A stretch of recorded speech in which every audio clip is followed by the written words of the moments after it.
Assalamualaikum warahmatullahi wabarakatuh. Pada video kali ini kita akan sama-sama belajar tentang bagaimana menulis artikel dari hasil penelitian skripsi yang kita miliki.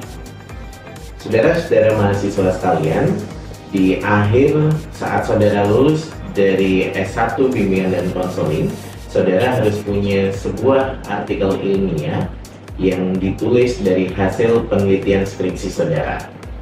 Nah, hari ini kita akan belajar tentang hal itu. Beberapa ciri dari artikel ilmiah diantaranya yaitu artikel ini memiliki judul yang menarik. Judulnya tidak terlalu panjang, tidak seperti yang ada di skripsi, dan juga isi dan panjang dari artikel ini kurang lebih 9 sampai dengan 12 halaman, yang 60% dari isi artikel tersebut adalah bagian result dan juga pembahasan, sedangkan sisanya itu adalah bagian introduction dan juga bagian method.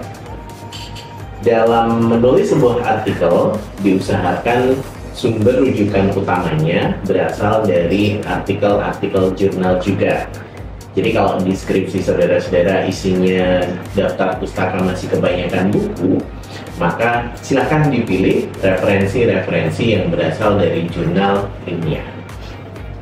Nah, untuk artikel penelitian yang biasa diterbitkan di jurnal, ada kurang lebih 5 bagian utama, mulai dari introduction, kemudian method, kemudian result, discussion, dan juga reference, atau biasa disingkat juga dengan IMRAT.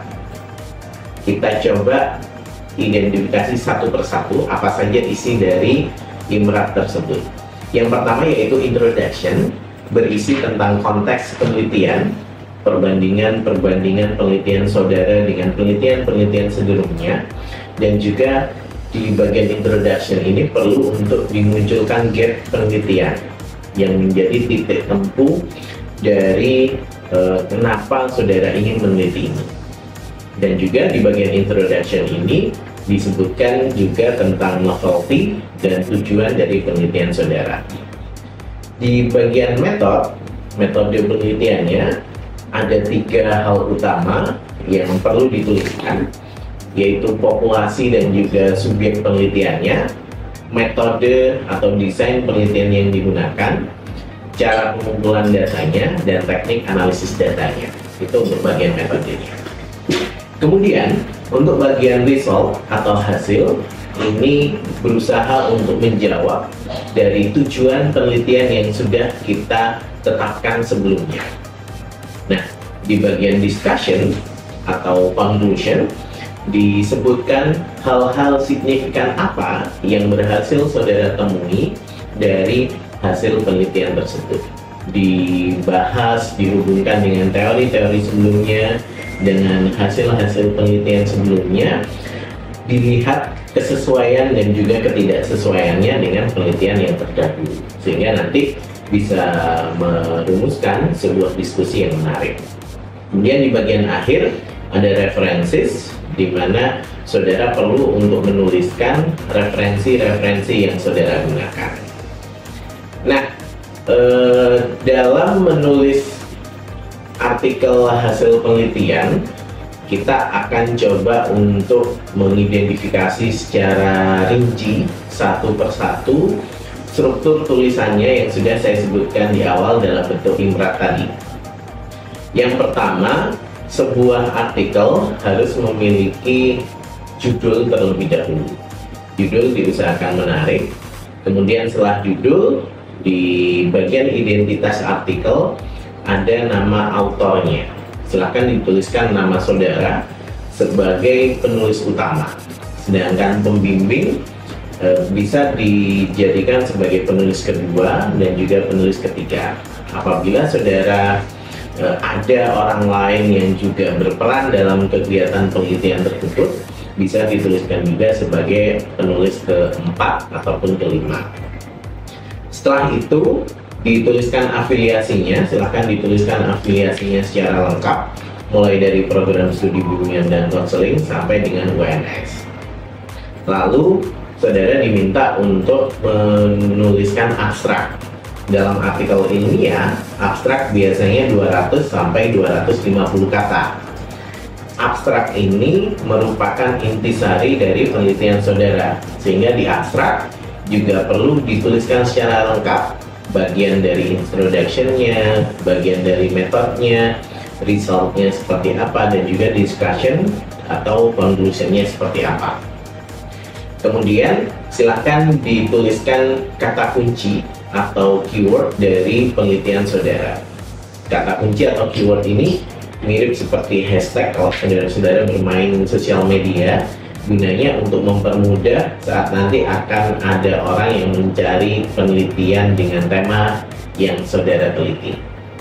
Kemudian di bagian inti dari artikel hasil penelitian ada pendahuluan, kemudian teori dasar. Ini biasa di-includekan juga dengan introduction ataupun bisa dibuat terpisah tergantung dari template masing-masing jurnal. Lalu metode, hasil penelitian, pembahasan, kesimpulan, dan juga daftar pustaka. Kita identifikasi satu persatu. Judul perlu untuk menjelaskan konten penelitian dengan jelas dan tepat, termasuk juga kata kunci yang saudara gunakan itu perlu dimunculkan di dalam judul. Gunakan kurang dari 15 kata, karena itu akan lebih mempermudah untuk pencarian judulnya. Dan saudara-saudara perlu ingat bahwa judul ini akan menjadi media promosi artikel saudara, sehingga buat judul yang menarik untuk artikel saudara. Setelah ini, saya akan tunjukkan beberapa contoh artikel-artikel, judul artikel yang menarik, yang bisa dibilang out of the box, agar artikel saudara bisa diterima di sebuah jurnal. Kemudian berikutnya, jangan menggunakan singkatan atau jargon yang tidak umum, yang sulit dipahami oleh orang lain. Lalu lokasi atau waktu penelitian tidak perlu dituliskan, misalnya di SMP negeri berapa atau di semester genap tahun ajaran berapa, itu tidak perlu dituliskan.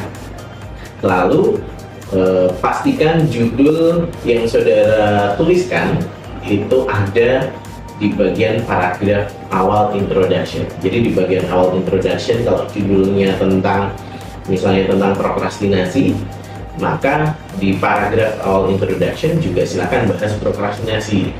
Tidak perlu membahas tentang pengertian pendidikan ataupun hakikat dari manusia yang terlalu jauh dari variabel yang sedang diteliti. Lalu susun judul menjadi sebuah ide atau tunjukkan kebaruan dari penelitian saudara, dan buat judul tersebut menjadi sebuah judul yang spesifik. Saya tampilkan beberapa contoh judul artikel ilmiah yang sudah diterbitkan. Nah, misalnya di sebelah kiri atas, di sini ada penelitian korelasional. Nah, biasanya kalaupun saudara meneliti pengaruh variabel X1, X2 di moderatori Y, kemudian berpengaruh terhadap Z misalkan, tidak harus dituliskan secara urut seperti itu. Saudara bisa menuliskan dengan cara yang menarik. Di sini misalnya, goal commitment as mediator of relationship between emotional intelligence and career decision difficulties among professional high school student. Jadi dibalik oleh penulisnya. Variabel perantaranya ditulis dulu, baru variabel X1-nya, dan juga pengaruhnya terhadap Z dituliskan. Jadi tidak harus selalu urut X, Y, dan Z-nya. Contoh lain misalkan di contoh yang kedua, ini adalah penelitian pengembangan, tapi di judulnya tidak disebutkan kata-kata pengembangan. Career Pocketbook, a media to improve primary school student career understanding. Nah, jadi ini adalah penelitian pengembangan, tapi dia tidak menggunakan kata-kata pengembangan agar lebih menarik. Jadi dia menuliskan bahwa produk Career Pocketbook yang dia kembangkan ini efektif untuk mengembangkan pemahaman karir siswa. Nah, kira-kira contohnya seperti itu. Masih banyak kalau saudara-saudara baca di artikel yang judul penelitiannya itu dibuat menarik. Yang penting tetap variabel penelitiannya dituliskan di situ, tidak terlalu jauh menyimpangnya. Berikutnya, bagian penulis, silakan dituliskan semua siapa yang terlibat dalam penulisan artikel tersebut. Lalu orang yang mengirim artikel ke jurnalnya itu biasanya disebut dengan corresponding author. Silakan diberikan tanda khusus, bisa berbentuk tanda bintang atau tanda yang lain sesuai dari template artikelnya. Berikutnya afiliasi, silakan dituliskan secara lengkap afiliasi saudara-saudara mulai dari program studi sampai dengan kampus Universitas 11 Maret. Berikutnya di bagian abstrak, ini adalah bagian yang pertama kali dibaca oleh editor. Buat abstraknya semenarik mungkin. Tulis abstrak dalam 200 sampai 250 kata dan pastikan ada 5 poin ini yang ada di abstrak saudara. Tujuan penelitian, metodenya, subjek yang digunakan, desain penelitian, instrumen yang digunakan, dan juga teknik analisis datanya. Kemudian tambahkan beberapa kalimat hasil penelitian yang menjawab hipotesis penelitian saudara, tunjukkan novelty-nya, dan juga dampak atau implikasi atau kontribusi hasil penelitian saudara terhadap bidang bimbingan dan konseling secara umum. Itu bagian yang penting dalam abstrak. Kemudian kata kunci, silahkan cari 3-5 kata kunci yang akan mempermudah orang lain untuk mencari artikel saudara berhubungan dengan variabel penelitiannya. Itu tadi bagian awal dari artikel. Sekarang kita masuk ke bagian inti dari artikel. Bagian inti dari artikel yang pertama yaitu introduction. Bagian terpenting setelah abstrak dalam sebuah artikel, karena introduction ini adalah bagian yang awal, maka introduction ini perlu dituliskan dengan baik oleh para penulis artikel. Nah, utamanya di paragraf-paragraf awal, di paragraf pertama, kedua, dan ketiga. Silahkan dijelaskan secara rinci variabel yang saudara teliti, definisinya seperti apa, keadaan, kemudian manfaat dari variabel Y yang sedang diteliti ini apa. Lalu jelaskan juga hasil-hasil penelitian terbaru dari variabel yang sedang saudara teliti. Di bagian introduction, di bagian bawah, silahkan dicari gap research-nya. Jadi gap ini adalah kesenjangan antara teorinya bilang seperti apa dengan kenyataan yang ada saat saudara melakukan studi pendahuluan itu, kondisinya real seperti apa. Itu akan menjadi gap penelitiannya, yang nantinya dari gap itu bisa kita kembangkan tujuan penelitian kita. Nah, dari sini kita nanti akan merumuskan sebuah tujuan penelitian yang akan menjadi solusi dari keterbatasan variabel X dan juga Y yang sedang kita teliti. Lalu di bagian introduction bisa kita akhiri dengan tujuan atau hipotesis dari penelitian kita. Silakan dituliskan dengan jelas introduction-nya, bisa 2 sampai dengan 3 halaman untuk introduction, agar saudara bisa memaparkan dengan jelas variabel-variabel yang sedang diteliti. Berikutnya yaitu metode penelitian. Maka silahkan nanti disebutkan desain penelitian yang saudara pakai itu seperti apa. Tidak perlu menuliskan desainnya secara rinci. Misalnya definisinya penelitian pengembangan itu apa, menurut para ahli apa, karena para editor jurnal dan juga pembaca jurnal ini adalah orang-orang yang expert atau orang-orang akademisi gitu ya, bukan orang-orang umum. Maka dihindari penjelasan tentang definisi yang terlalu banyak. Kita fokus saja tentang desain penelitian apa yang akan kita gunakan dalam penelitian kita ini, yang kita pakai saja. Lalu sebutkan populasi, sampel, teknik pengambilan sampel seperti apa. Lalu sebisa mungkin kita menghindari penulisan nama sekolah secara gamblang. Jadi bisa dituliskan samar saja, misalnya SMA negeri di kota Surakarta atau SMP swasta di kota Surakarta, bisa disebutkan seperti itu saja. Nanti memang apabila diperlukan gitu ya, diminta oleh editor untuk disebutkan secara eksplisit nama sekolahnya, bisa kita edit. Tapi di awal tidak perlu dituliskan secara gamblang nama sekolahnya di mana. Kemudian sebutkan juga instrumen yang saudara gunakan dalam penelitian ini apa saja, lalu teknik analisis data yang saudara gunakan apa. Silakan ditulis dalam bentuk past tense kalau template-nya dalam bahasa Inggris. Kalau template-nya dalam bahasa Indonesia, silakan dibahasakan bahwa metode ini sudah saudara lakukan, bukan yang akan saudara lakukan, karena penelitiannya sudah dilakukan sebelumnya. Itu adalah hal-hal penting dalam bagian metode. Kemudian berikutnya di result atau hasil penelitian. Tidak perlu banyak uraian dalam bagian result ini. Saudara-saudara bisa fokus saja temuan hasil penelitian untuk menjawab tujuan penelitian dan juga hipotesis penelitiannya saja. Karena nanti uraian yang lebih banyak lagi akan kita taruh di bagian discussion untuk mengulas dengan teori. Apabila di bagian result ini saudara akan menuliskan tabel, usahakan jangan mengcopy paste dari output SPSS, karena di output SPSS itu banyak data yang tidak diperlukan, tidak berhubungan langsung dengan penelitian kita. Maka dipilih saja beberapa data yang memang dibutuhkan, lalu buat satu tabel baru untuk merangkum hasil-hasil dari output SPSS-nya. Itu akan menjadi tabel ringkasan dari analisis data yang kita perlukan.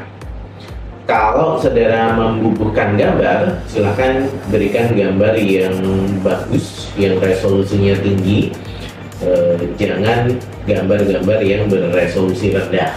Misalnya ada grafik yang mau dicantumkan, silakan buat grafiknya yang bagus. Jangan menggunakan gambar yang resolusinya rendah. Lalu di bagian result ini harus bisa menjawab tujuan atau hipotesis yang sudah kita tuliskan sebelumnya di bagian introduction. Itu sampai bagian result. Nah, setelah ini kita akan membahas bagian discussion. Bagian discussion ini adalah bagian yang paling penting dalam sebuah artikel setelah abstrak dan introduction. Di discussion ini kita akan menjelaskan hasil analisis data dari bagian resultnya. Jadi tadi di bagian result belum ada pemaknaan gitu ya, makna dari tabelnya itu seperti apa. Kita baru menguji hipotesisnya saja, apakah hipotesisnya diterima atau tidak. Sedangkan di bagian discussion ini kita akan menjelaskan secara detail, mengaitkan dengan teori-teori yang sudah ada, mengaitkan dengan konsep-konsep yang sudah ada, dan juga kita akan mengkaji dengan penelitian-penelitian sebelumnya. Bisa seperti orang bergosip gitu ya. Jadi kita mencampurkan satu fakta dengan pengetahuan yang sudah kita miliki sebelumnya. Jadi kita di bagian discussion ini tidak menuliskan ulang kajian pustaka yang sudah ditulis di introduction gitu ya. Tetapi kita akan berusaha untuk memaknai dari hasil, misalkan hipotesisnya diterima, maka dari teori yang sudah ada sebelumnya, hal-hal apa saja sih yang memperkuat diterimanya hipotesis tersebut. Dan kita bisa mengkomparasi dengan hasil-hasil penelitian sebelumnya. apakah ini bertolak belakang atau sejalan. Kalau bertolak belakang, maka nanti juga perlu dibahas kenapa hasil penelitiannya bisa bertolak belakang. Di bagian discussion ini, penulis juga harus berani menyampaikan apakah hasil penelitiannya ini lebih baik atau lebih buruk dari penelitian sebelumnya, kekurangan-kekurangan yang ada atau kelebihan yang ada dalam penelitian ini apa, sehingga nanti discussion-nya bisa lebih menarik. Dan jangan mengulangi kalimat yang sudah ada di bagian result atau introduction. Silahkan diparafrase ulang. Bagian terakhir yaitu conclusion. Ini adalah simpulan dari naskah artikel saudara. Hampir mirip dengan bagian abstrak tadi, tapi kalau di abstrak itu ringkasan mulai introduction sampai dengan discussion, sedangkan di conclusion ini hanya bagian result dan discussion saja yang kita ringkas. Jadi konklusi dari hasil penelitian ini itu apa saja kelebihan dan kekurangannya, dan juga rencana riset selanjutnya atau hal-hal apa yang bisa dilakukan oleh peneliti selanjutnya itu bisa dituliskan di bagian conclusion. Jadi hanya kita tuliskan hal-hal yang sudah kita tulis di bagian hasil dan juga bahasa. Dan yang terakhir adalah references. Saat saudara menulis artikel untuk dimasukkan ke dalam sebuah jurnal, silakan gunakan aplikasi citasi, misalnya Mendeley, Zotero. Hindari untuk menuliskan citasi secara manual, karena itu nantinya akan menyulitkan sistem yang ada di jurnal. Kalau saudara belum tahu bagaimana caranya, di video selanjutnya nanti akan ada penjelasan tentang bagaimana menggunakan aplikasi citasi, misalnya Mendeley. Utamakan citasi jurnal saudara itu berasal dari jurnal Sinta 1 sampai dengan 4 atau jurnal yang terindeks Scopus agar validitasnya lebih tinggi. Gunakan minimal 10 jurnal hasil penelitian sebelumnya atau jurnal-jurnal yang berasal dari 5 tahun terakhir dari sebelum Anda menulis penelitian ini. Sedikit tips, kalau saudara mau memasukkan artikel ke sebuah jurnal, saudara juga boleh melihat beberapa artikel yang sudah terbit di jurnal tersebut, gitu ya, yang temanya mirip, berhubungan dengan penelitian saudara. Silakan disitasi 1 atau 2 artikel, itu biasanya akan mempermudah artikel saudara untuk bisa diterima di jurnal tersebut. Jadi itu adalah hal-hal penting yang harus saudara perhatikan saat saudara mau menulis sebuah artikel untuk dikirim ke jurnal. Bagaimana? Sudah ada pandangan ya tentang bagaimana kita menuliskan artikel hasil penelitian kita. Baik, itu saja untuk video kita hari ini tentang bagaimana menuliskan artikel dari skripsi yang kita miliki. Semoga saudara-saudara setelah menyaksikan video ini bisa menulis artikel yang semangat selalu untuk menulis. Terima kasih. Assalamualaikum warahmatullahi wabarakatuh.